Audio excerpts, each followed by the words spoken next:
Hello and welcome to the AEW Dynamite review. I'm Michael Hamflett from WhatCulture, and I'm joined by Phil Chambers from WhatCulture to discuss everything that went down as AEW kicked off its residency at the 2300 ECW. Believe me, this is the dance. I was crying more than Tommy Dreamer thinking about this place, and not just when he's grifting on Busted Open when he reviews this show. Our regular intro will be scrapped, binned, because we're still in wacky summer, which is why we've got the pleasure today of Phil Chambers to discuss a kind of, well, I was going to say unique. There are going to be 6 of them once you count the collisions and dynamites they're going to do as part of this month or so they're spending. For now. But this is the first. Yeah, this was the first opportunity we're going to get to see AEW's take on this building. WWE ran NXT there. And I like it. Yeah. Spoiler alert. Well, this is it, right? So it's now, we put it over yesterday on the preview, but NXT did a nice job of it. The indies that run there to get their, I guess, the kudos and the credibility, can't quite recreate it because it has been given a bit, like a lick of paint and a bit of polish since the days. Yeah. But I think, unsurprisingly from Tony Khan, this was an obvious love letter, the best visual replication of the ECW arena ever, I think. Yep, it was a nice mix of old and new kind of coming together to create something that like harks to the past, but still has the sort of a bit of glossy TV shine to it. Yeah. The entranceway I thought was great. The little curve coming around the pillars. The mix of like the chicken wire kind of wiring and then the LED screens at the bottom I thought was like the perfect, like just enough. I agree. Of like actually, the modern stuff with the lighting and the like entrance Tron type deals, but with the old ECW vibes with the chicken wire thing really and thin, the smoke and stuff. The thin LCD screens on these pillars that otherwise you wouldn't need to be there. But just a little splash of colour. Yeah, a little bit, just to brighten it up a little bit. Like that raised look that the ECW bleachers used to have. Like obviously the fans looked a bit more comfortable here in 2025. But yeah, that just the sort of the raised heads look of it all, like at face hard camera. It was all lit really well. Yeah, I think like genuinely one of the nicest AEW arenas I've seen, venues I've seen in ages. I think I would agree. It was different. Like immediately, as soon as that show opened, it was like this looks different. This is fun. No, I'm glad you mentioned that about because there was loads of this across this show, and we did wonder, in a couple of cases, nailed it, like how they would hark back to the past, but obviously try and keep it as much about AEW's roster currently as possible. Yeah. It was nice, I will just say, obviously the show opened with Excalibur, Ian Riccaboni and Taz stood by the ring, and there's always that little bit of sentiment when someone like a Taz is in the building, and more on his legacy, I guess, later on. Yeah. But like we started with what was designed to be an impromptu start because FTR's music hit that cut off the opening spiel from the commentators. And as they were walking down to the ring, it was very much that Dudley Boys thing where they were just getting, like in the case of Cash Wheeler, getting right in the face of somebody at ringside, not stopping. It wasn't like just a little sort of cheap eat and then carry on walking. They were just like exchanging verbals to the point where the camera had to cut away because Cash wasn't giving up on this guy. And Dax is sort of in the ring. He's got the microphone. He keeps like we can hear him, but he doesn't think he can be heard by the crowd. So he's going like, get me a mic that works. And then just goes, get me a mic. Scott Steiner-esque. It was a very sweary show. Yeah. Bubba Ray-esque. And he's already got heat in the building. Stokes with them as well. There's big bold chants for Dax Harwood, and he's saying that there was a miscarriage of justice at Forbidden Door. There are a lot of people, I'm sure, here in this building that wanted to celebrate FTR becoming tag team champions again, but we couldn't because I was pinned by the illegal man. And we're going to need to do something about that, aren't we? Paul Turner, because Paul Turner, the referee, is there for what he thought was going to be the first match before this interruption. So he's in the ring. He suddenly looks quite nervous as he's dragged in the middle by FTR and Stoke. Paul, Dax asks, how long have you been refereeing now? Paul Turner said, like 23 years. Dax says, you got a wife and you got a kid. And he's taking the piss out of himself at this point. Can you imagine going home to your family and telling them that you failed because you're an incompetent moron? Because that's what I had to do. You want me to tell my wife and my kid that I'm a moron? You got to right your wrong. You've got to admit that you were wrong. And you've got to announce right now that FTR are the World Tag Team Champions. Paul Turner looks, apologetic and looks a bit nervous. But the referee's decision is final. Stokely says, right, well, I'll do what nobody else will do. You're an incompetent, stupid nincompoop. All you want to do is appease the fans in this stupid building. Reverse the decision, you stupid idiot. Stokely shoves Paul Turner, but Paul Turner's not afraid of Stokely Hathaway as he is the FTR, so he shoves him right back, and at this point, FTR round on Paul Turner, and it's not looking good. You think you know me? Cope runs out, kind of still does his posing stuff. He doesn't exactly save Paul Turner, but he gets all excited. But it's a little bit of the like Jeff Hardy run-in. Yeah, touch, isn't it? Yeah. Get to the ring, Jeff. They definitely could have beat him up if they'd wanted to, but it's Cope anyway. The fans in Philadelphia are genuinely pleased to see him. And he's looking over his shoulder. The commentators are like, I think he's waiting for Christian Cage. Because he's like, where is he? What bloody hell is he? But no, it's not Christian Cage coming from behind. It's Christian Cage coming from the side of the building as he sleeps in the ring from behind, takes out Stokely Hathaway with the unprettier, and then obviously FTR turn around. The brawl is on. The four of them go to war for a little bit. Security eventually comes in and breaks it up. Christian Cage gets the microphone at first and starts to talk about FTR's parents before Cope takes the microphone away and says, no, come on, Christian. And then the ECW-centric fans boo, and Cope's like, well, I guess you are a bunch of sickos, and gives the microphone back, at which point Christian Cage calls FTR's dead parents bitches. That brings the brawl back on. Cope says, enough, shut up, open your ears, listen to me, All Out, Toronto, CNC, FTR, it's on. Big pop for that match announcement. Match graphic straight comes up. It's not something that like the challenge needs to be accepted. It's on, it's booked, it's happening, and security disperses the brawl as a sort of impromptu hot opener comes to a close. Yep, they wasted no time in getting to all-out matches with this show. This isn't the first one either that they'll get to pretty quickly. I really liked it.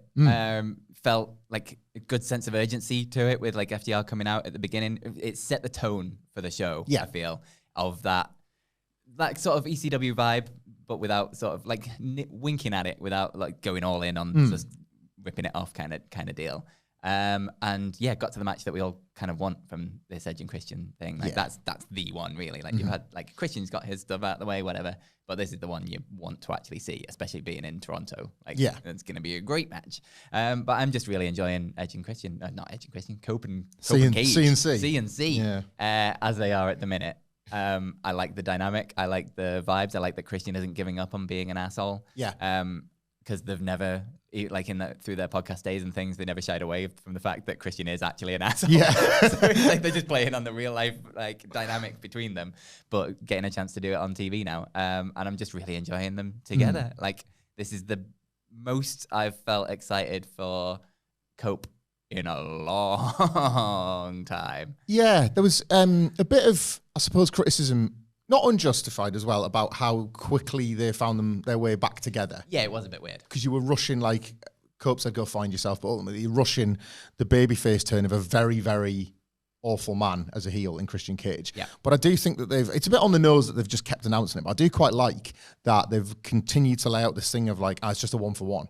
Like Adam did me a favor because I needed to fight patriarchy, and now I'm earning the favour back. Yeah. But I almost feel like now that is serving to exist as what's going to happen after. The fact that tag belts aren't on the line here makes me think that they might win. And then it's like, well, I guess we're done. We did each other a favour. And then that's sort of like they've realised they've actually quite liked doing each other the favour and they want to stick at it. Yeah. I think that's proven actually quite a nice device of bringing them back together as a permanent team. Yeah. Making you feel like it's just a special occasion thing, but they've started to like each other again. Yeah. So that's where the reality of Christian's turn doesn't feel quite as forced. Yeah. I think, it was the rush. Like, I think you can get over it because, I mean, wrestling moves on so fast and there's so much TV that like you'll forget about it at some point. But it's like, it was rushed and it did appear, but it's the promise of what is to come, I think, is way more important than sort of getting there. Like, it was just like, well, and we're there. It's like, okay, that's a bit weird. But from what they've been doing together and what this show is going forwards and what that all-out match is, that is most likely going to be incredible, let's face it. Like that kind of side of it, it just makes me excited to see Copeland again, which is nice to say. Nobody thought he was going along with John Moxley this year. And it's like, I don't want to watch any of this. Was like endless, seemingly, and it was like, at least we're getting to somewhere fun. Like, just have fun again. Yeah, like that was what made Edge and Christian great. Is that they were assholes and they were heels and everybody hated them, but they were fun at the same time. I would have genuinely and I know this might feel like quite a pivot, as you say, from the grit and I need this of Cope and all that. Yeah, there is a month or so, September 20th ish, something like that, for All Out. Like, this might be the time for them to like roll back the years and like come out dressed as FTR in the same way that they would like get, used to be as heels, wouldn't it? Like get like the local sports team heat or whatever, but just mock them, like bring the kazoos, the glasses, the hats, the whole like daft stuff. My family, my wife, my kid, all that sort of like, I know they're old men and you run the risk of it looking too tragic for its own good. DX. DX. But they've always struck me as two people, even Cope, who can be too much of a serious guy. Yeah. When he's with Christian, he kind of reminds him, you realise we can't take ourselves seriously. Yeah. We're fogies compared to some of these other guys. I think they might be able to, I don't know, maybe that's a bit too WWE for the AEW fan sensibility, but I feel like they could at least do 1 week with where the levity is the thing that shines. I think they can get away with bits like that. Was it on WhatCulture? Was it you, Nicholas, that was talking about like putting the glasses back on Christian and it kind of like reminds him about something? Yeah. Like a Rikishi moment. Of Exactly. Like, it's like a hark back to that kind of thing. It's like, oh, that like it unlocks something a little bit inside him or something. I'm up for it. And it's like, you can slow burn these things, like bring back the 5-second pose for a week or whatever. And I need it. Like, there's so much Edge and Christian nostalgia stuff that you can fit in with this new dynamic between the two of them that makes it a little bit fresh because it's a new dynamic. They're both grizzled old guys. One of them's more grumpy than the other. But it just, like, them sort of reliving that through the FTR feud would just be so much fun. I think so. Yeah. There's more nostalgia for an intrinsically WWE act than I thought there would be in AEW, which is good. A good start for it anyway. I think it's because, like, a lot of these teams that you get the nostalgia runs quite a lot of. Like, Dudley's did it a lot. Hardy's did it a lot, obviously. The main event in the TNA pay-per-view, like next month or something, yeah. But we've not had that with... No. Cope and Kris. Edge had to retire, didn't he? When them two were finally coming together on screen again. Because it never really happened like you would want it to be. No, so it's been a long ass time. That hug in the Rumble before Christian joined. Yeah, that was the extent of it, wasn't it? So, I agree with you. I'm excited. Bang into it. And we've got the match, and as you say, like it's worth getting some of these all-out things established now. Like them as a team is probably the thing I'm most invested in AEW at the minute. It's just because I just want to see it. Because they've kind of made you want it again. Yeah. One of the things I'm most invested in at the moment, to take that forward, is Darby Allin. Not John Moxley. Well, kind of, you know. Here we go. The comeback's on with John Moxley, I think. Darby Allin, I was always very critical of his sixth form A-level videos that he makes, and this was no different, but He's an art house filmmaker, don't you? Yeah, it's real garbage. And I watch a lot of it for a living. So it takes garbage to no garbage. This was that, but I did like the purpose this had.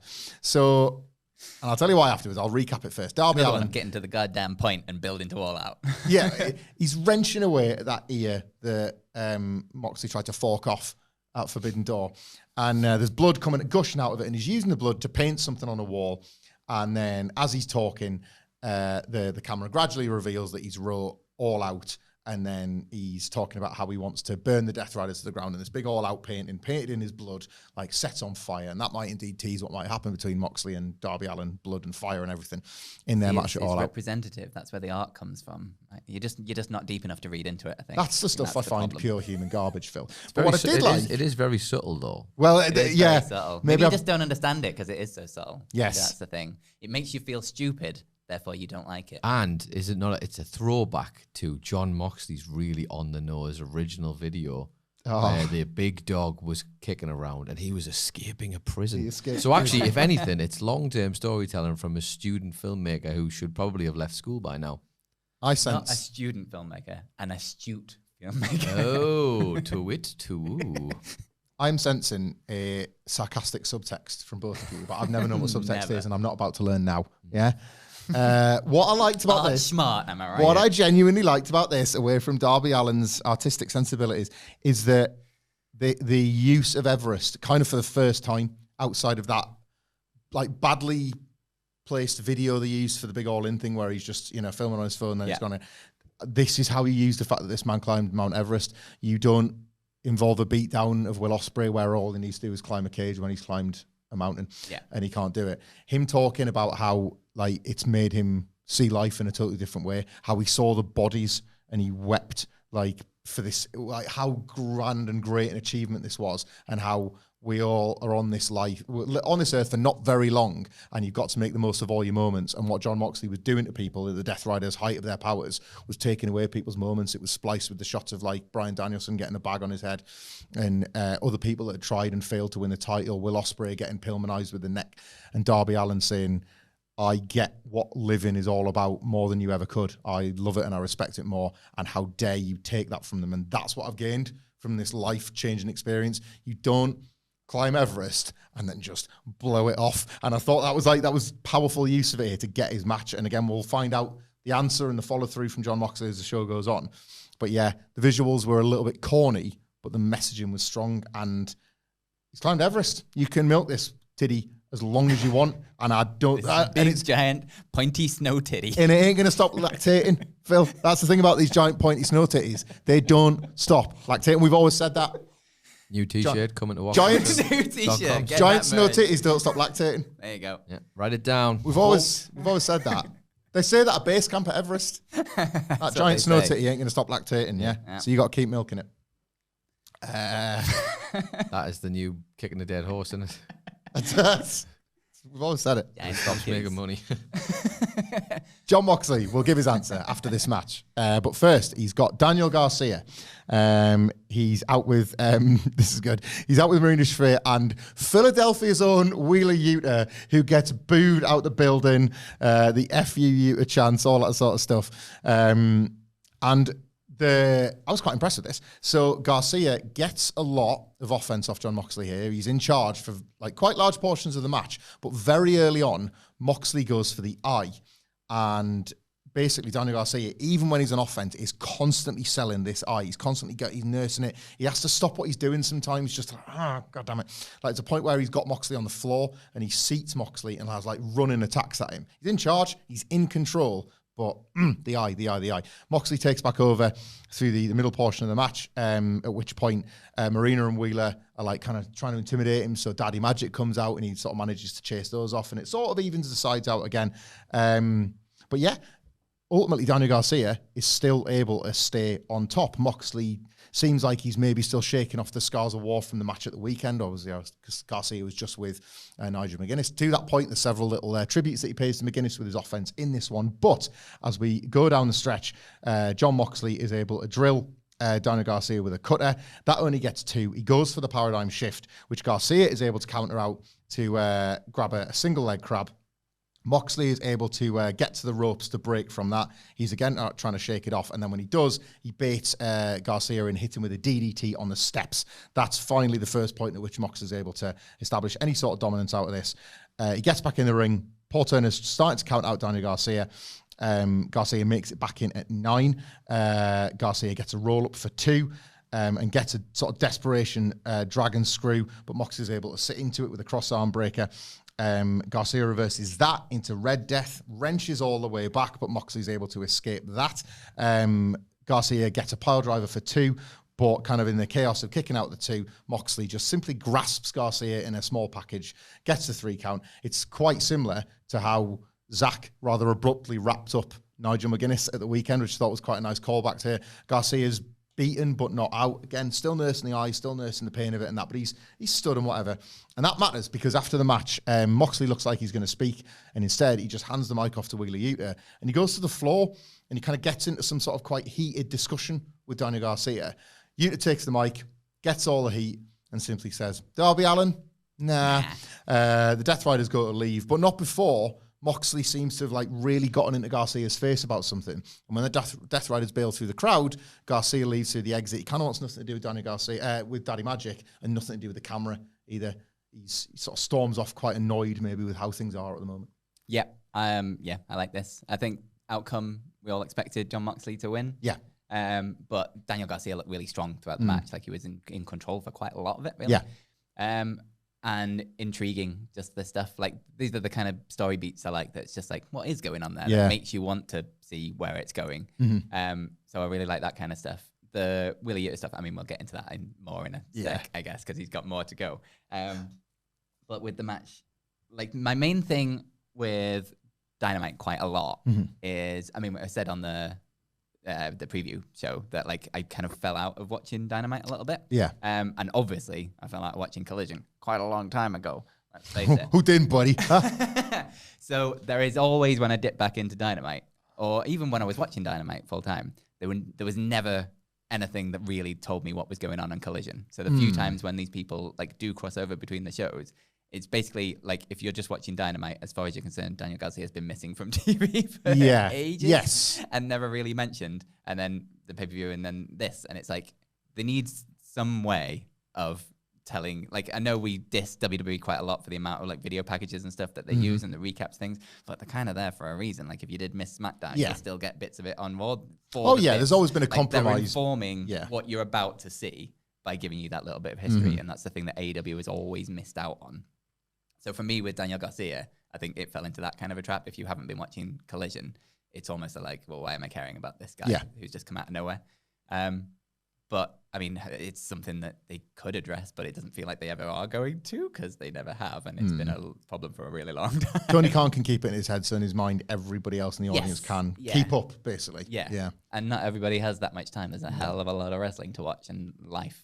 Yeah. No, that's fair. Yeah. So I think they just need, like, it doesn't even need to be long, little 30-second video packages to just keep people up to date on what these people have been doing when you're about to see them on the other show. Like, it doesn't matter as much. Like, I wouldn't just do, here's a recap of everything that happened on Collision, but do it on Dynamite and it not inform anything. That's completely the relevant stuff, basically. Yeah. Pull from that. I think, like Garcia, it's interesting because he has occupied this weird space with Moxley in particular, where when the BCC was formed, we talk about how kind of one stable blended into another with the Death Riders. Garcia was a favourite to join, didn't. And then when the Death Riders really took over, Garcia was a favourite to maybe try and stop them, couldn't, and still didn't join. Yeah. So there's always been this thing hanging over, is like, at what point is maybe Garcia just going to realise that he's probably better off in lockstep with them than with the people he's hung out with? Yeah. And I think that's why there was like quite a lot of intrigue and tension here, because it felt for the first time in a while, and we're going back to that directly now, and it could be poor like Daddy Magic or Nigel McGuinness or some of the senior figures that kind of look after Daniel Garcia that might feel the brunt of that if and when he kind of makes that, maybe sees that Moxley's way of doing things, or just turns heel separate from the Death Riders, whatever it is. This was that. It was quite exciting, wasn't it, to think, right, we're probably back on track with that now. Yeah, that's the thing. Like, again, on the preview, we were talking about people who like get stop-start pushes in AEW, and it feels like they're almost there, but then they never quite pull the trigger and they fall back down again. Daniel Garcia has been one of those people. Yes. And to get him back on track with a storyline that he can sink his teeth into a little bit. Maybe it is a bit of a character change if he's like joining with the Death Riders or whatever. Like, it's just exciting to see that they're doing something with him again properly. I mean, obviously, if he was going to join the Death Riders, Moxley takes membership quite seriously, and he might need to replace an existing member. I don't know who he could choose, but let's take a look at Wheeler Yuta's rest of his evening, shall we? Because he's back in the ring when we come back from the commercial break. And he says, I'm not finished yet, actually. F me, F you, actually. I'm from Philadelphia. I grew up here. I used to do ring crew in this very building. I broke my bones, and this is what it gets me. All you were saying, F you. Well, I don't care, so shut up. Your cheers are worth nothing to me. It used to bother me, but then I realised that I'm a Death Rider first, and I'm a Philadelphia native second. Your cheers don't mean... Did they mean anything to Chuck Taylor? Nah, retired, loser, idiot. Did they mean anything to Will Ospreay when we were breaking his neck in London? Nah.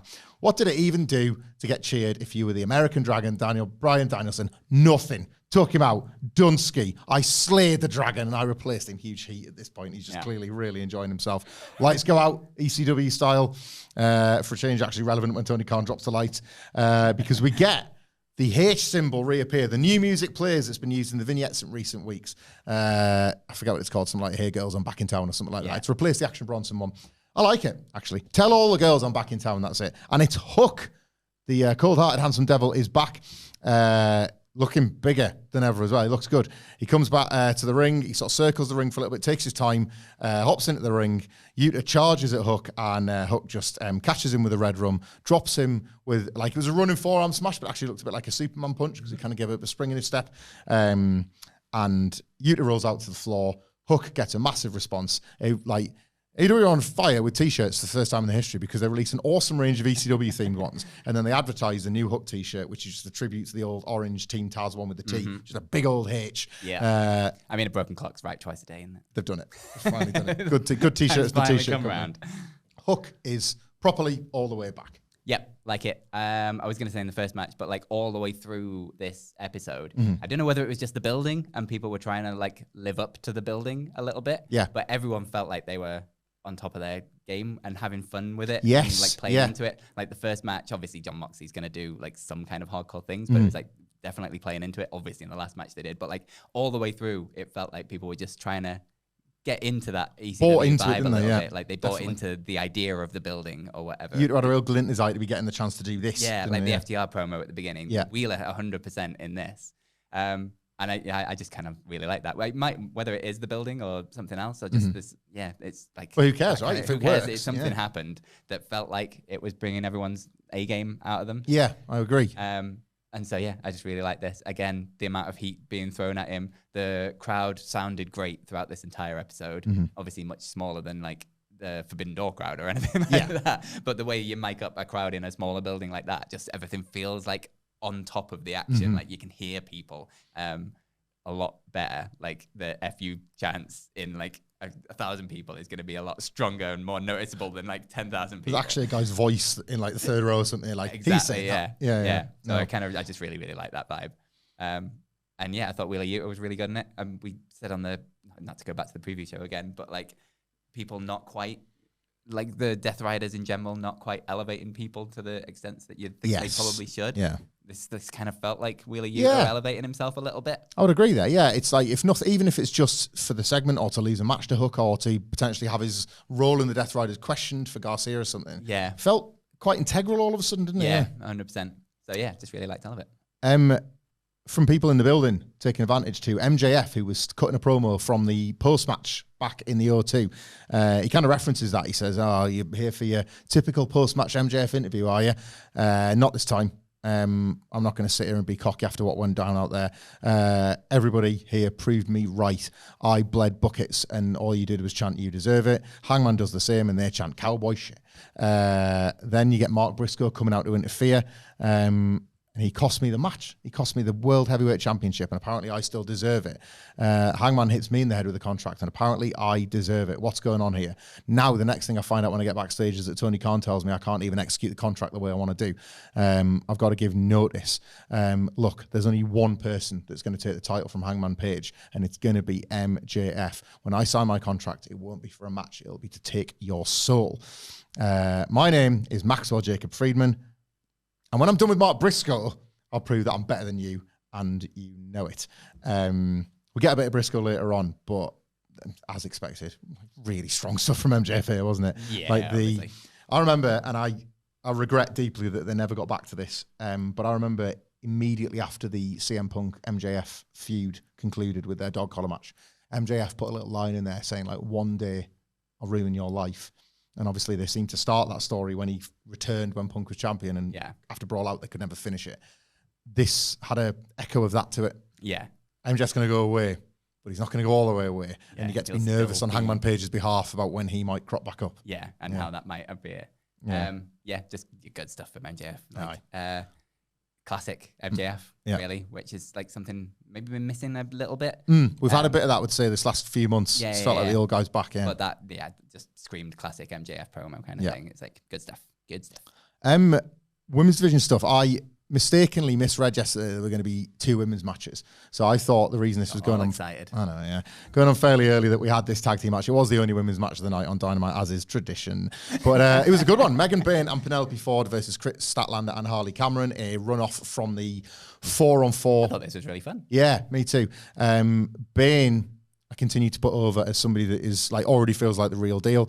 Penelope Ford has had times in her AEW career where she's kind of not been given the push she's necessarily deserved or that her work has warranted, but the act feels like it's clicked in such a way where it might have just existed for a Bayne push, but working tags rather than simply being Megan Bayne's valet is the least Penelope Ford deserves, and I think she kind of showed that here as the one that is there to kind of take a lot of the...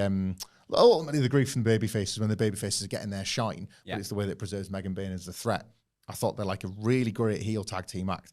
Ultimately, kind of runs like to formula, as you would expect, I guess, where Bayne's strength and Ford, being her kind of accomplice, her sidekick, are able to take over specifically on Harley Cameron, who is with Kris Statlander and is super enthusiastic and adds more and more to a game, but is the weaker of the two. Yeah.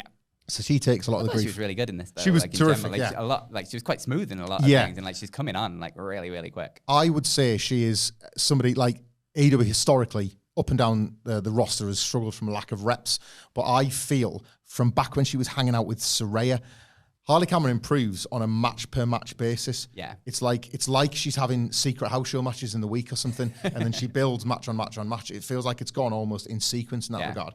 And we got more of that here, because she was kind of required to take the beating ultimately. It leads to Statlander getting in finally and being able to go nose-to-nose with Megan Bayne. The two of them have their big closing match. We're the big stars of the teams. Who's going to win? Who's going to prevail?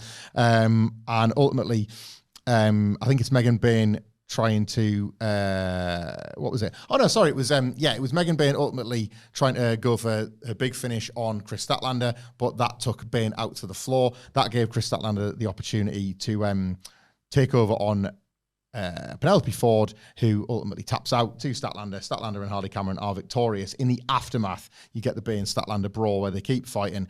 Willow Nightingale comes out to the ring, but Bayne rolls out before Willow can help.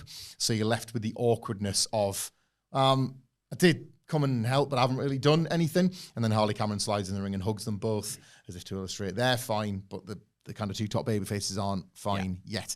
Again, this feels to me like they're throwing away an opportunity to do blood and guts if you don't. This women's mid-card full of people and full of quality has never been in a healthy spot to do it. Yeah, absolutely. I just really enjoyed this as a match. It kind of, like, the one thing I'd say probably, it turned into like a tornado tag basically at some point, which is fine, and it's what it is.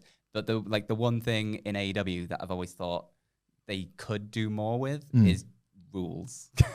Yeah. Like, I know FDR have said it loads of times. No, I would say that's fair. AEW, of like, oh, the tag rules are there, so you can like use them in a match and use them for storytelling, and then they go and work for a company that does not enforce any rules in matches whatsoever. Yeah. And it did just turn into a tornado tag for like the last 5 minutes, basically. They were just all four were in the ring, and it was fun, and I enjoyed it. But in general, like, not for that match, because I think it worked, but like in general, I think AEW could do more with enforcing the rules, because then when they do things like the like the FTR promo at the beginning. Good stuff. Where he's talking about the referee and stuff. It's weird because that's exactly what I was thinking. And then you said it while my brain was thinking it, and it sounded like your voice was in my head. We is adults.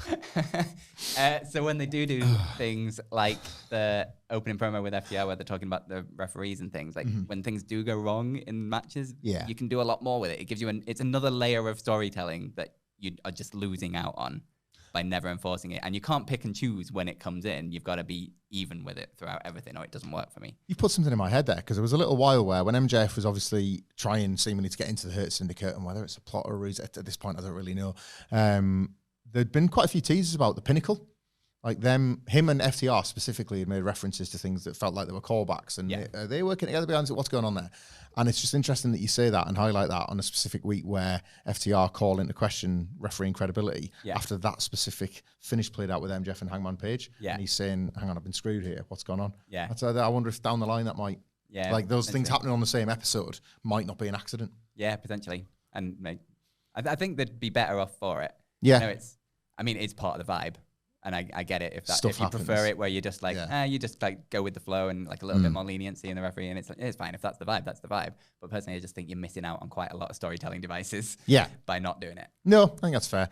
Nothing against this match, because that's just what it is in AEW. No, but those things do often make it all a bit of a grey fog rather than being able to just concentrate individually on the stakes that matter. More on that a little bit later on, unfortunately.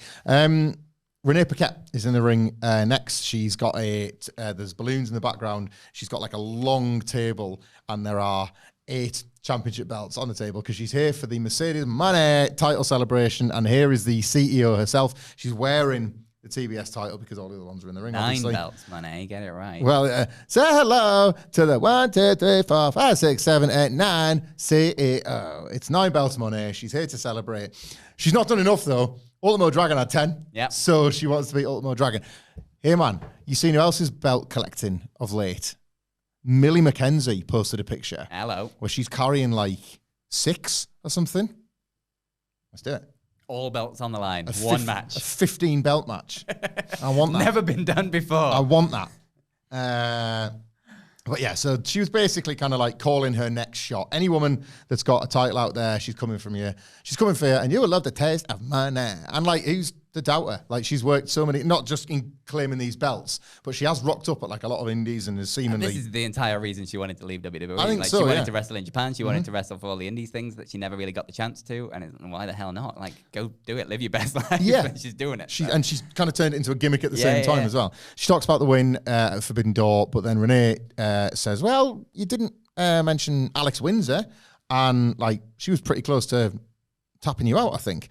And Moné's like, are you stupid or are you dumb? And I wasn't tapping, it was a bug. And, she was trying to crush your bug. And she also notes, as you pointed out, like she wasn't even the League of Women in there anyway, so would have never been the finish. Doesn't care about Alex Windsor. She cares about Alex Windsor. That's the gag. She's a bit paranoid about her. But then she's just like, if I need to, I'll beat her up and I'll put her in hospital with Will Ospreay. See you later, guys. Gets Renee out the ring and has a big dance, and that's how the segment ends. Yep. I think this is good stuff, man. No notes. Genuinely no notes. Yeah. I'm intrigued. I think she should absolutely break the record. I think it'd just be quite fun more than anything. I felt like the specific direct name checking of Ultimo Dragon this week, knowing Tony Khan, means that he's thinking of a photo opportunity, isn't he? Yeah. He's thinking of a situation in which he can get Ultimo Dragon in to be like, all right, you're the best now. To pass the torch. Yeah. That's the belt torch. He's like the guest timekeeper or something for the last title she wins so that he has to hand the belt over. I'm intrigued to see, like, if AEW can do it, they should 100% turn it into a storyline. Like, I don't know whether she gets the 10th belt from somewhere else to like equal the record, and then she's like, well, the 11th belt is Tony's, or like that belt, and that's the one that breaks the record or something like that. I don't know. Yeah, like, you can definitely get story TV time. Totally, It's 100%. I still wonder as well. There was discussion of introducing women's tag team championships in AEW, and I think there's a place for it, by the way. True. And I was wondering, obviously, because she was the first in WWE with Bayley, what if she like finds a partner and the 10th belt is the tag titles and she becomes the inaugural title? So then it doesn't matter when you're losing the indie belts. She's a double champion in AEW. Yeah. And it kind of like restores that because everybody's still thinking, well, you did lose to Toni Storm. You couldn't win the big one. Yeah. But she's kind of done everything else there is to do. Everything else you can possibly do. We'll see. But then you've got that one last thing. It's like, I've done everything except that. Yeah. It creates, like, you could rematch it for next year's All In, couldn't you? Yeah. But yes, and that was it from Mercedes Moné, but I loved it. Notes. I really liked it. Tremendous. Mark Briscoe is backstage cutting a promo. He's saying, Philadelphia, right here in this building, this is where it all started for the Briscoes. I'd like to be out there with yous, but I've got a good reason to be here instead. Got a brand new Dadley boy. The camera pans back. Well, if you say brand new Dadley, that man's more of a Dadley than I'll ever be. He's got about 28 kids. I don't know how he does it. I don't know how he continues to do it. And I don't know why he's got another one. But more power to you, Mark Briscoe. You're a better man and a better dad than I will ever be. So he hands his brand new baby off to somebody off camera and says, can you please take this? Because I'm about to be awful. And he waits like a split second for the baby to leave the room. And he's like, you tried to burn me alive and I'm going to kill you, MJF. In his inimitable Mark Briscoe way. I'm going to light your ass up. He says that he's going to, he says, something you did say to me, though, did stick in my head. I can't win the big one. Is that so? Well, Kyle Fletcher, you're a big boy. You've got one of the big ones, the TNT Championship. If you've got any guts, you'll give me a title match. We've fought each other in the past. You've won 2, I've won 2. Let's have a decider. And, we're going to be in Philadelphia a few weeks. Why don't we do it right here? So at some point, obviously, across this residency, expect Kyle Fletcher to defend the TNT title against Briscoe. Yep. And the MJF thing is far from over. Yeah, and I assume MJF will cost him that title to tie into that, and then will lead to MJF versus Briscoe at All Out. All Out, probably, I would say, yeah. All for it. Mm-hmm. Just promo battles between Mark Briscoe and MJF are just going to be really good. It's been fun so far, and it seems like it's the MJF pattern. It's been more fun than and then you get to last week when he tries to light him on fire, and that's the pivot point. It's like, right, we're doing and now we're stuff getting now. Serious. He said, like, I want Hangman Page, but I've got to deal with Briscoe first. Yeah, but there's two different, very, very different vibes of human being. Mark Briscoe's just introduced that he's got a new baby, and the baby's in Philadelphia. Is that baby? Is that set on fire? That was not what I was going to say, but close. Maybe worse, some would argue. Is Mark Briscoe going to go back to wherever that baby has been safely put to sleep backstage, and he's going to find a little Burberry scarf on it? Something like that. A little baby Burberry onesie or something. Like, good. Something awful like that. I don't know. Like it. But yeah, all for it. Yeah. It's going to be good. Don Callis is out. Alumni of the ECW Arena from being Cyrus the Virus, of course. Knew how to get booed in that building many years ago. He's out with Wardlow to obviously sort of highlight their new relationship. And he does the introduction for the 100 million members of the Don Callis family to come out for this 8-man tag. Hechicero, Josh Alexander, Konosuke Takeshita, and Kazuchika Okada versus JetSpeed and the brand new AEW Tag Team Champions, Brodido. Right. I'm going to cut to the chase on something here, Phil. Typically on this podcast, a match like this would happen. And Wilborn would do an amazing recap. Sidgwick would do some amazing analysis of some of the moves, and then he would throw it to me cynically and say, now Hamflett's going to tell you why I was kind of bored by all this. I'm going to throw it to me and tell you why I was kind of bored by all this. So you're just going to skip the whole recap, skip the analysis, and go straight to the board. I welcome it from you, but I'm just going to say, before you do, I kind of hate this. And sometimes AEW makes me hate its wrestlers, and that's not fair on any of the wrestlers, right? Yeah, I'll use this match to articulate, and by all means, tell me what you liked about it. I think it's really cool that if it hadn't been for Brodido, that tag division at the moment wouldn't feel as fresh as it now does. You put the belts on a combination that have gotten over quite organically, and it's just made... by being good. Just by being good, right? And it's made the division feel alive again, and then you look around and you think, and you know what? JetSpeed did lose to the Hurt Syndicate, but they haven't lost any steam by it. So they immediately feel like challengers. And you've lifted it away from the FTR Copeland Cage drama, and honestly, it does feel fresh. It's needed to for a while. If you wanted to welcome the Young Bucks in, you happily could, and then it'd feel like they'd have an entire new slate of opponents to work with. Nothing but positives on that one. I just don't want to watch mostly good, rarely great wrestling to celebrate that. Nothing in this 8-man was obviously fine and at times really, really good, because listen to the 8 wrestlers I just named. But I never felt like, as opposed to almost everything else that you pointed out, felt like it was just like celebrating itself in this arena. This was the one time where I feel like you could have placed this match on any Dynamite over the past 5 years, and it would have sort of like slunk into the background. Don Callis even had to kind of acknowledge and own that there's like, later on, that there's like 50 people in his family. Like Josh, to cut to the finish, JetSpeed are getting the hot conclusion. You've had like little months of like miscommunication between Okada and Takeshita, so they have built that quite nicely within the body of the match. But Brodido as the tag team champions have like obviously been dominant in the mid portion, and then JetSpeed take the end. But Josh Alexander is able to sort of secure a small package for the win and potentially line up maybe a tag title shot or a feud with JetSpeed down the line. And that was the finish. But I ultimately, other than the Takeshita Okada drama, which I quite liked, nothing really grabbed me here. In the building, doubtlessly very fun. Yeah. On TV, wasn't really doing a lot for me, this one. I think this one falls directly into the category of diminishing returns. Yeah. I think there's a time and a place. Like 6 years of diminishing. You're not just like 6 weeks this of is it. a real long diminishing returns. I think there's a time and a place for these matches. I think New Japan always used them really, really well in terms of like you're building to big matches, but you can't put everybody in singles matches all the time. So you do get the multi-man matches that are just like that's there as a stopgap to get to other things. Maybe give people a bit of a rest doing it as well on like big tours like G1s and things like that. So like I think there's a time and a place for these things, but AEW have used it to death. I don't mind it as much when it's not put in context with the rest of the show, and that's where I think it falls down with this specific show, because it came straight after the women's tag match, which kind of became a tornado tag of like spot.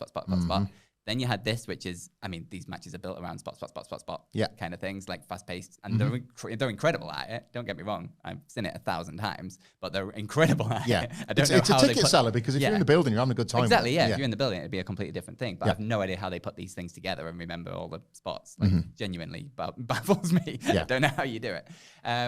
But then straight after this, spoiler alert, was the trios match. And so you've got 3 matches all in a row, kind of all the entire center of this show. It was bookended by singles matches. But everything in the center was kind of basically the same match. I agree. I think it's a I wouldn't even say it's an agent problem, because I'm sure the agents and producers are looking at these wrestlers and thinking, well, it's different because look at the range and diversity of these wrestlers. But tonally, the matches feel identical. Like, so if it was a women's tag and then this was more of a story based thing to build to some actual story to get somewhere. Yeah. And then you went into the trios match. I think that'd be all right. No, I think that's fair.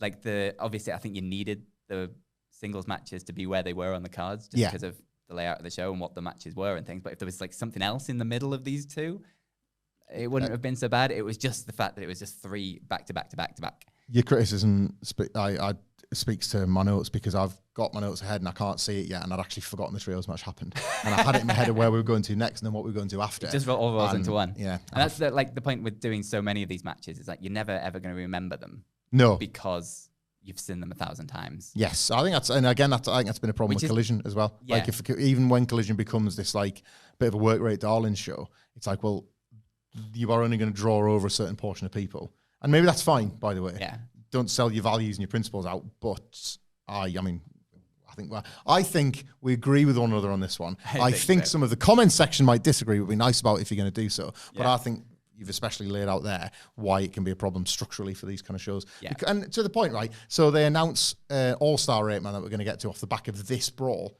Way better, way more into it because something's been established here as a thing that I actually now want to see play out as opposed to one that I kind of got a little bit cold. Yeah. Because Hangman Page is out next as obviously AEW World Champion, having defeated MJF. He says, just before I get to some other business, I want to thank Will Ospreay. Thank you for what you've done for me this last little while, and thank you what you've done for AEW. Hangman says he's sorry how things have turned out for Will Ospreay of late since All In when he became world champion. He says he doesn't make a habit of speaking for other people, but he'll make an exception this time, and he says he thinks everybody here will miss you. Get well soon, heal up, and when the time is right for you, come back and challenge me for this AEW World title. Speaking of the title, Forbidden Door, MJF had a go at it, but he failed. You threw everything you had at me, MJF, every trick, and you still failed. Remember that, because after everything you've done, you still want to give you 7-day notice and challenge me again. If you think about signing that contract, I'll beat your ass before the ink even dries. So that's Hangman Page. He's showing no fear in the face of MJF and the contract and what. And he's interrupted by Don Callis, who's back out. And he says, look, I want to speak to you directly, Hangman. You and I have quite a bit of history. The last time you were AEW champion, you took that belt from me. And Big Wiz, well, not strictly me, but the weakling that I was representing at the time. And he says, I want the title back. There's a lot of people in that locker room that want to take that title from you. And I should know, I manage pretty much all of them. He says there's plenty of folk in the Don Callis family that want that title. And unfortunately for you, Hanger, you don't get to decide who that's going to be. And then all of a sudden, some of the various Don Callis family members, some of the ones we've already seen in the match, as well as I think like Lance Archer and Rocky Romero, they're just starting to circle, and Hangman Page spots a bit of a numerical advantage. He sort of goes to say something like, I know where this is going, I'm not a dumbass, but just before you do, and then cuts himself off to do a springboard attack to get them first, basically. But it's 4, 5-ish on one. They're all round on Hangman Page. JetSpeed rush back out, still in the gear, obviously, from the match. They try and stop the numbers game from overwhelming Hangman Page. They still look like they're in a bit of trouble. Then Kenny Omega's music hit, and he comes out in just his jeans, looking awesome. And he's getting bigger and more ripped and jacked and all that sort of stuff again. Aura out the ass. The ECW arena goes nuts for Kenny Omega. Comes out, he's the difference maker. He starts running off all the baddies, basically. Gets, I think Lance Archer might have brought some sort of weapon in. Kenny gets all of that, and he's battering them all. And then, in such a cool, awesome moment, as all the various heels and baby faces disperse, it's Lance Archer that finds himself in the middle of the ring, and Hangman Page is on the apron, Kenny Omega's in the ring, kind of give each other the eyes for just a second, and then they do the buckshot V-trigger that we haven't seen in Christ knows how long. They have a moment where it gets a bit tense, but then they shake hands. All is well between the baby faces. The All-Star 8-Man is announced for next week in that very building. Hangman, Kenny, JetSpeed versus 4 of the Don Callis family. More importantly than that, Phil, it's not going to be the Big Show Paul White, but is it going to be Kenny Omega in a babyface match all out? Because I am all in for that one. It's about goddamn time. Or, sorry, asking you another question before I get the answer for your first question. Hello. When they ran Chicago, they did the Hangman Page Moxley rematch as like a set it up in the middle week, pay it off in the third week to keep them coming back. Could this be an ECW arena title match on like the last Dynamite in the building as a way to be like, thanks for coming the last 2 weeks. Yep. Come back for the third one because we've got the biggest thing of all. Here's the dessert. Like, but are we getting the singles match is coming, isn't it? Yeah. Page and Omega one more time. Yeah, it's got to. Is it an all out? Is it that quick or is it slower burn? I would run it now, all the way to All In. I think Omega, I would do this one pretty soon, personally. Omega is the best, but the Okada match was, I think, like maybe a rude awakening. I think a lot of people maybe had measured expectations, and I think a lot of it's Okada's fault based on evidence elsewhere. But we are starting to have to level our expectations of Kenny Omega, justifiably so, for all he's done over the years. But as just white meat baby faces that respect each other, that's probably the best context for Hangman to beat him. Yeah. You know, like Kenny's going to give him a run, but the game has changed and Hangman's now the better man. And I don't necessarily need to see a foo-ed, just a bit of tension, and then have them be mates again. So they can fight the Young Bucks. Respectful tension. Respectful tension. Then you can do the Young Bucks rematch as well. Yeah. Like, that's where I would go. I think it's a much more interesting one for Hangman. Like, you look at it, like, introducing the Don Callis family into world title seat picture or whatever. That you go through everyone. There's no one main event selling a pay-per-view level worthy. Like, Takeshita, I guess. Yeah. But they're turning babyface against Okada, aren't they? So, like Wardlow. Aye, when the suit comes off again, which I think is going to be a while. Yeah. I sense he's just going to be a henchman, isn't he? Yeah. But it's like, to get to a match at All Out, I don't think anything there in the Don Callis family sells a pay-per-view for me. Like, agree. Immediately, the Christian Cage and Cope match is more interesting than that. Yeah. The MJF Briscoe match is more interesting than that. Like, there's quite a lot that immediately overshadow it because it's just not. They're a Judgment Day act more than a Bloodline, and that's fine. Yeah. You need those stooge heels, there's a place for everything. Yeah.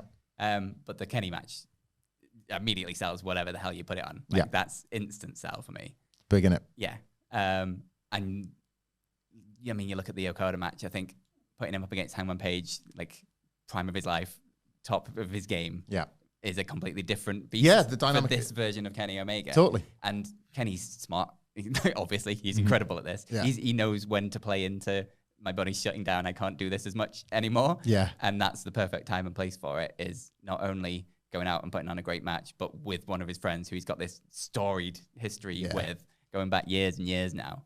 Like, that's peak Kenny Omega storytelling in wrestling stuff.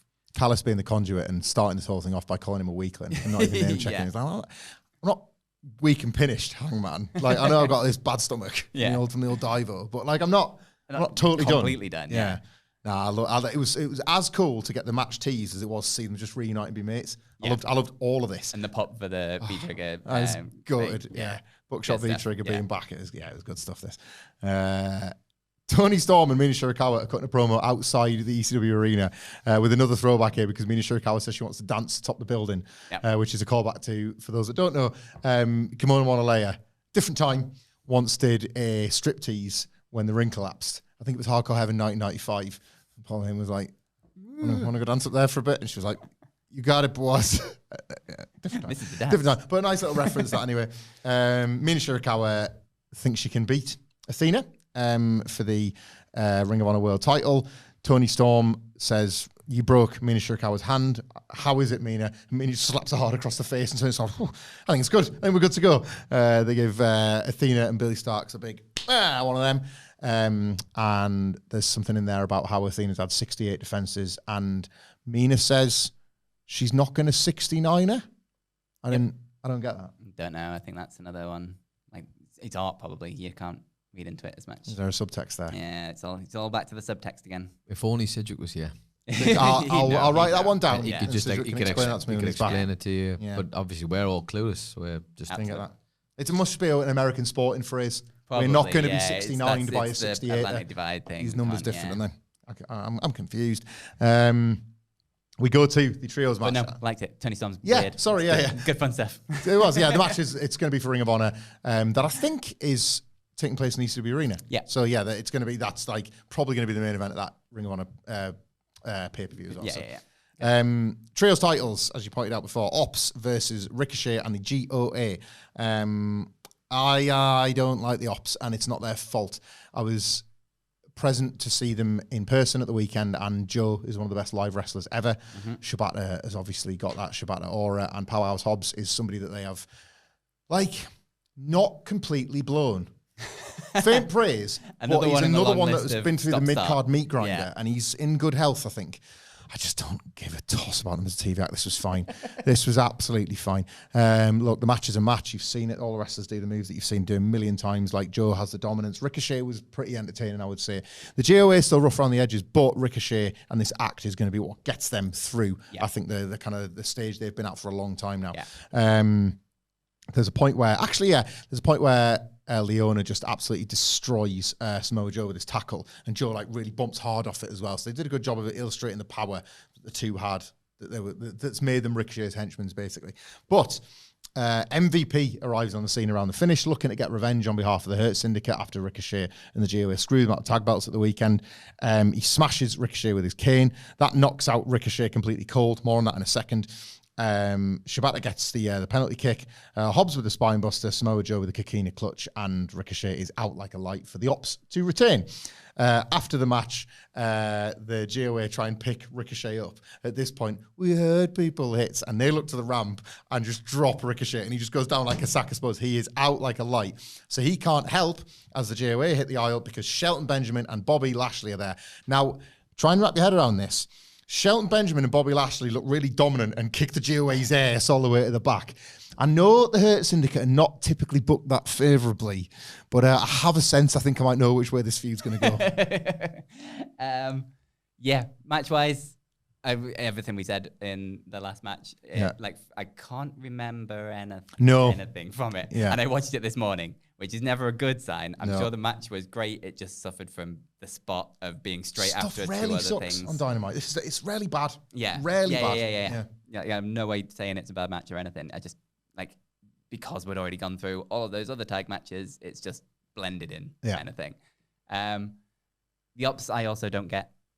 I think I would much have rather have seen Samoa Joe doing a promo to show me why I should care about them. I think that would have been much more useful to them. Sell you on something than for next all of week's this. Dynamite. Yeah. But I'm really enjoying Ricochet in this character. I think he's unlocked something in just being this cowardly, squirmy heel guy who's also ridiculously athletic and things. It works. And it's what he desperately needed after leaving WWE, obviously. Definitely. He really needed to change up something, and it's working for him. So I'm really enjoying that. It also fell into, there's a lot of post-match beatdowns, which I know is just an AEW thing. Yeah. Another thing like the reliance on big multi-man tag matches that they do a lot, and it just loses its shine eventually because it's you're just expecting it at this point. I suppose diminishing returns back again. I guess there's that idea, isn't there, that if you, especially if you're the wrestlers that we know in the Hurt Syndicate, they're really protecting the characters and the integrity of the characters. Yeah. They will be going and knocking on Tony Khan's door and saying, right, we have to attack them now because what does that make us look like if we're not? Yeah. And he'll go, oh yeah, you're probably right actually. And then they have to do something. And they're in the gear. Yeah. And it made me think that that was a bit of a tell that we're probably going to get that tag match in the building. It'll probably happen in the residency over the next few weeks. But Ricochet is the one they want to get to and can't, maybe. I haven't said that MVP just smashed him in the face with Kane, so in its own way, that's kind of vindicated. It's Syndicate way, guys. They're difficult stories to analyse sometimes because sometimes they don't make sense. Main event whose time. fault it could be, though. I don't know who's pulling the strings. I have no idea whose fault it could be. No. I'm as confused as the 69 chat, to be honest. Same thing's happening again. Same thing happening again. Let us know in the comments, guys. It's hard to know. Maybe that's why I love this Dynamite so much. There's more questions than answers. Don't know. Main event time. This is one of the reasons I love this Dynamite. Oh my God. Falls count anywhere. Great start to this match. Falls count anywhere. Claudio Castagnoli versus Darby Allin. You could, if you wanted, be a bit critical of AEW making more of a thing out of Claudio's entrance because it goes to the back, goes to the parking lot, which if you've watched old ECW or if you've just seen the Toni Mina thing, you can see there's no space or anything. It's your production trucks in the building.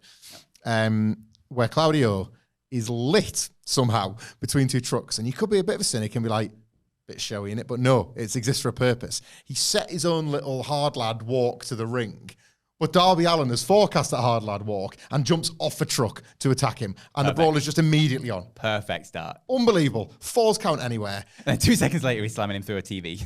This is it, right? So, it immediately tells you the story that Darby's had to get the jump and had to think this through because he just said earlier on in the night that he was going to burn everything that John Moxley cares about to the ground, starting with the Death Riders, all that kind of stuff. So he's starting his means to go on. But Claudio's massive. to quote Kevin Owens, to quote Michael Sidgwick quoting Kevin Owens, Claudio's the human horse. He just immediately powers him up, throws him into everything he can throw him into. Walls, trucks, tables. He's just bouncing him around like a basketball in the backstage area of the 2300. It's brilliant. The brawl sort of gradually takes him out to the ring, but I would be remiss if I did not mention that this lovely aerial camera over the diagonal ramp, and obviously doing the swing is kind of a babyface thing. So what Claudio does is sort of swings as he walks. He's walking down the aisle with Darby, and you get this behind the shot aerial of him just swinging Darby at the ring, into the rail. Come on, we're not at the ring yet, mate. Bang, bang. So he turns around the corner while he's swinging. Horrific. So it's brilliant. It's great. They fight to one of the pillars. Darby's able to get back in charge again. He climbs it. I think it's Taz as well. He climbed Everest. This is no big deal. Climb that. Gets really high up on that. But I mean, he just keeps going, keeps climbing, coffin drop, straight to Claudio from the pillar while Claudio was standing. Goated. Absolutely brilliant. They fight their way into the ring, and then in the spot that I quite proud to have called yesterday, but a much more gruesome version of it, they do the Bam Bam Bigelow, Spike Dudley running press slam, but rather than into the fans where he gets a bit of a softer landing and his crowd surf back to the ring, Claudio told the commentators to get the F out the way because he just launches Darby into that commentary table. It doesn't break, mate. Like, he just bounces off the table from a press slam from the ring. It's gross, but it's Darby Allin, so you're allowed. That goes to the ad break. We come back and Darby, it's a picture-in-picture one, so you can see it, but like Darby's dead. He ain't doing nothing. He still continues to like try and fight back, but Claudio basically just dispatches him into the ring so he can continue his dirty work. There's a table set up in the corner, a table set up in the opposite corner. Then Claudio thinks, not yet, goes and gets a chair, has a go with that for a little bit. Darby fights back. But Claudio still remains mostly in charge. Darby eventually sort of gets him into a sleeper, but Claudio manages to throw him off and then charges him into the table. That's one of the tables down. Darby's just a wreck, etc. Darby gets a chair. He's beating Claudio with the chair. He puts it around Claudio's neck in the same way that the Death Riders did to Will Ospreay. Goes up to the top, but Claudio gets up first and is able to crotch Darby Allin. Smashes him with another chair. There's a gut-wrench suplex onto what is now a pile of chairs. It's just gross. It's just really, really horrible. But Darby manages to kick out, because of course he does. Claudio throws Darby into the other table, but the table just says, not yet, no thanks. Second time, and this time it's a power bomb. But again, Darby Allin is able to just keep powering through. He won't be beat.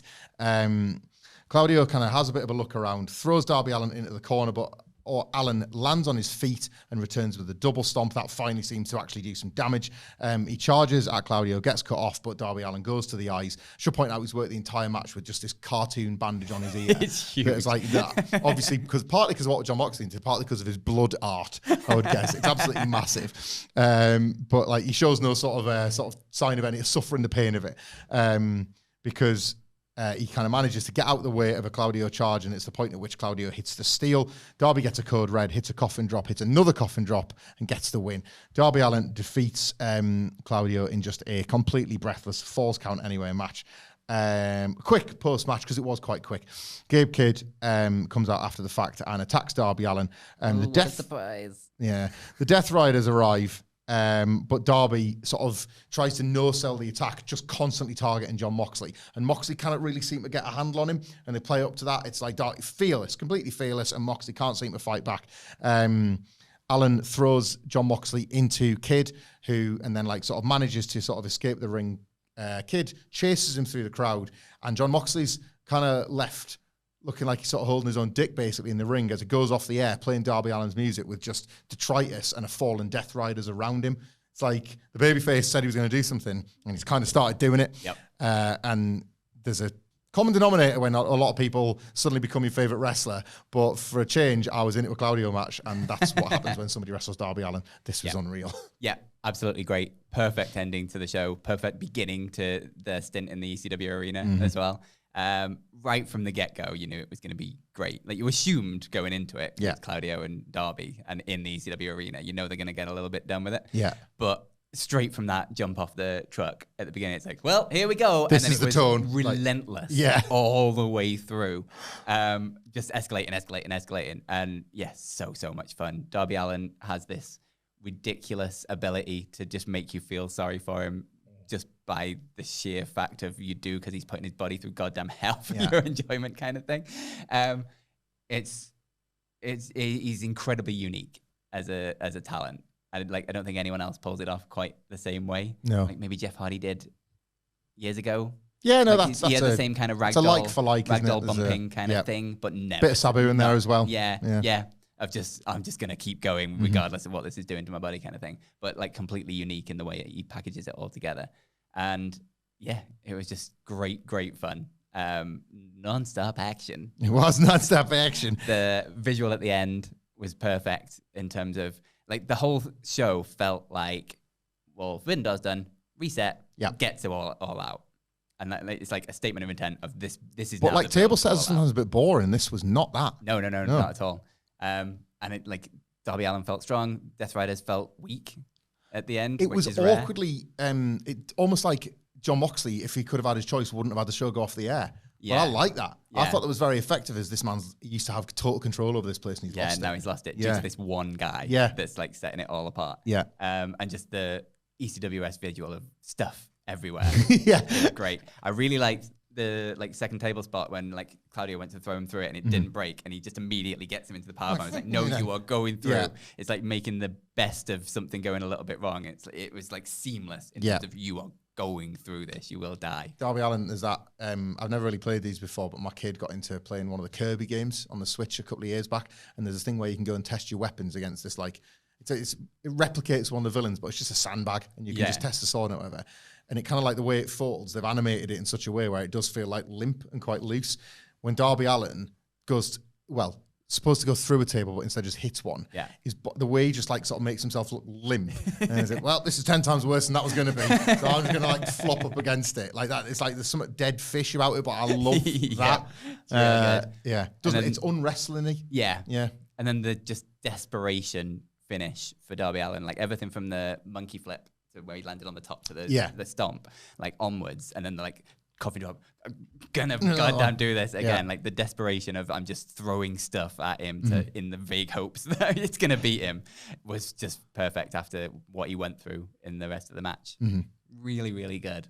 It's its own little table setter for the Moxley match, isn't it? Because that's the whole point. Moxley's always had his number. Yeah. And when he was a babyface, it was almost like, I'm kicking your ass, but I respect you. As a heel, it was like, you're trouble. Yeah. Whereas now, Darby's like, there's no version of me that you can beat, John. And again, like going back to the using the Everest thing in the promo, it's like, I've got through that. Yeah. I climbed the unclimbable. Like I did the most impossible thing. Like you're nothing. Piece of piss, mate. Yeah. Like that renewed confidence of, well, I can do anything because I did this.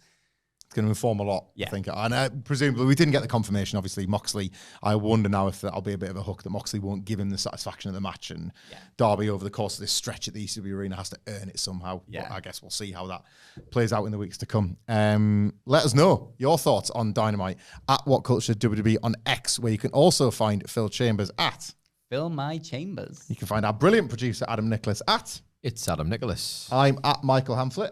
Elsewhere on the podcast channel of the last day or so, I sat in Wilborn's chair and he sat in mine. It was weird. But I found out Adam Wilborn's 7 Wrestlers for the 7 Wrestlers Theory podcast. That's available on audio now as part of our Wacky Summer offering.